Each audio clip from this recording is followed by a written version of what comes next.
quite a bit. So good that 50-50 we have no NLP and 50% people don't know NLP. So I'll start both of them so that that's supposed to be. The initial part is, I'll say,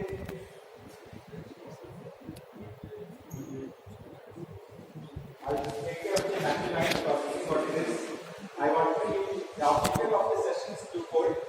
One is to give you overall of NLP, what all NLP can do, natural line processing, how the industry moves, and then we get into a details of text summarization.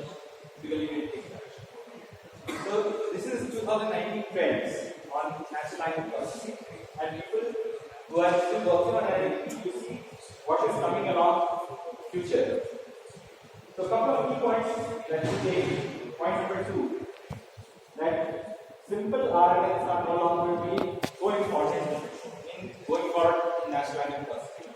Many of us are working on RNNs in NLP, but if you see the way industry is moving or the technology is moving, newer words coming in, it will become, you see newer trends coming in and that, and we cover that. Point number 3 and point number 7 are important. The transformer architecture is going to be very important for future NLP development.